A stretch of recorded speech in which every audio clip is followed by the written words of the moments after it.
Baiklah saudara, litas langsung berita wilayah dimulakan dengan negeri di bawah bayu. Hari Anti Rasuah Antarabangsa SPRM Sabah komited perangi budaya rasuah dengan sokongan kerajaan negeri. Perinciannya terus saja bersama Rita Alusius Malik di Kota Kinabalu. Baik Atika, Hari Anti Rasuah Antarabangsa HARA pada setiap 9 Disember memberi peringatan kepada masyarakat pentingnya menangani kes rasuah di semua peringkat. Ini termasuk penjawat awam, agensi berkepentingan kerajaan dan syarikat-syarikat swasta. Ikuti laporan mengenai komitmen Suruhanjaya Pencegahan Rasuah Malaysia SPRM Negeri Sabah memerangi budaya rasuah dengan sokongan kerajaan negeri.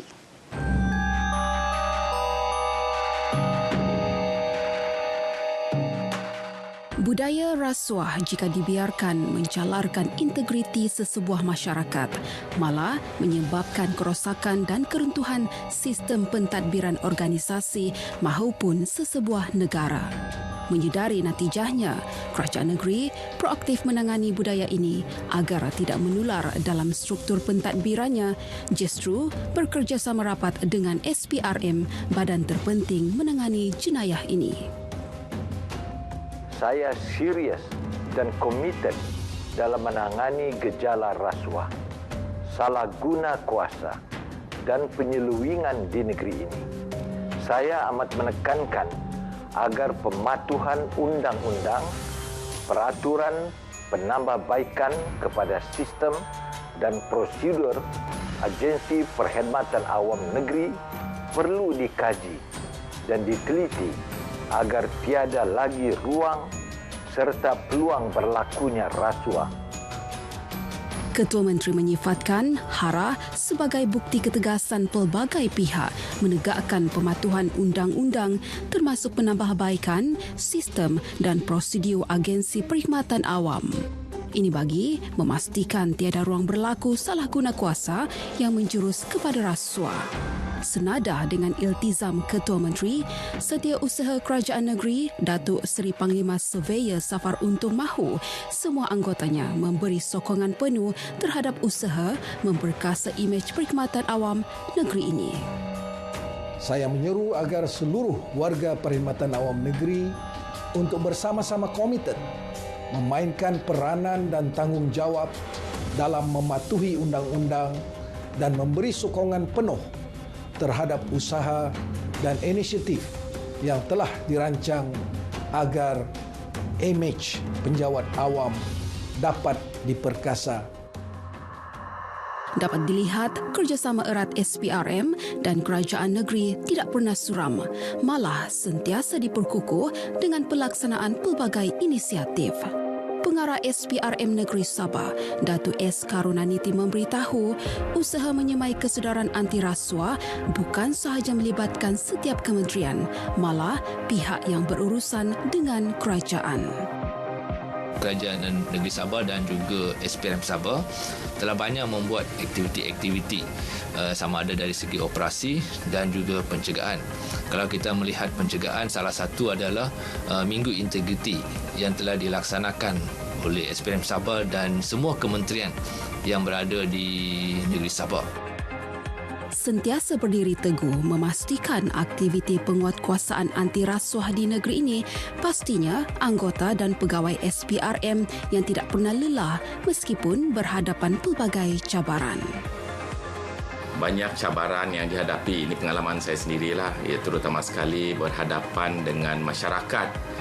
Lebih-lebih lagi dengan masyarakat yang terlibat sendiri di dalam jenayah rasuah tu. Begitu juga dengan saksi-saksi. Semoga dengan pelaksanaan HARA pada setiap 9 Disember, semua pihak termasuk masyarakat tidak lagi membiarkan amalan rasuah menjadi budaya dalam kehidupan seharian.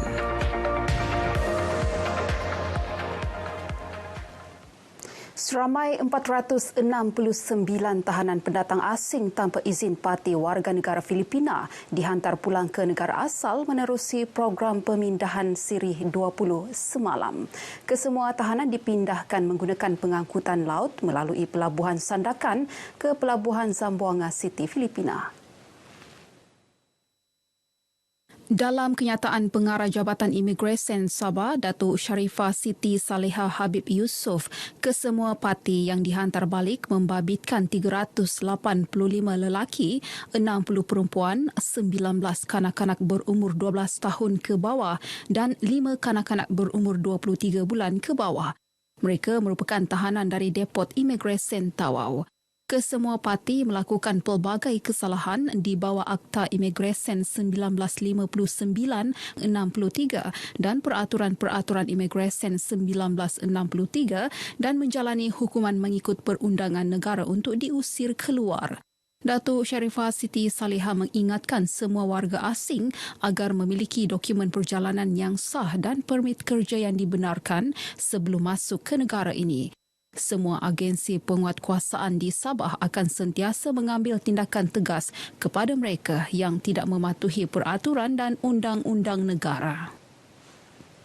Seramai 4,298 graduan Universiti Malaysia Sabah UMS akan menerima scroll masing-masing dalam Majlis Convocation UMS ke-24 yang berlangsung selama 3 hari bermula esok hingga 12 Disember ini. Ia membabitkan 3,798 graduan ijazah sarjana muda, 271 sarjana, 92 doktor falsafah PhD dan selebihnya diploma. Menurut Naib Chancellor UMS Profesor Datuk Dr. Kasim Mansur, graduan PhD merupakan jumlah tertinggi dalam Majlis Convocation UMS yang pernah diadakan sehingga kini.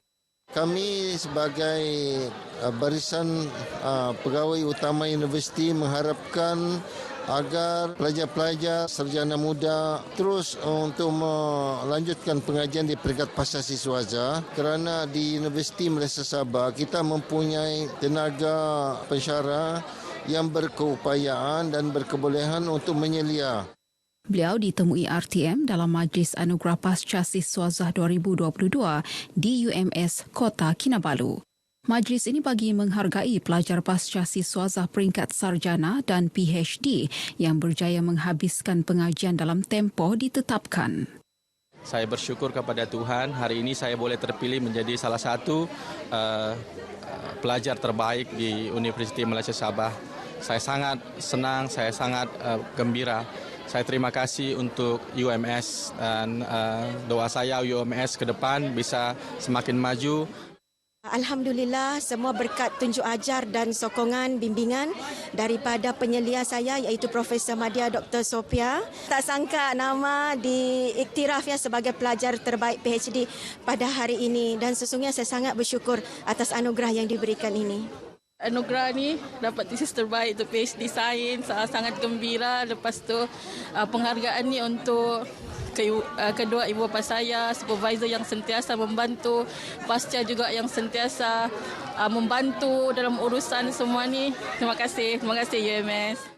Antara anugerah yang disampaikan dalam majlis ini, anugerah apresiasi pasca siswaza, tesis terbaik, pelajar cemerlang sarjana dan anugerah penyelia terbaik.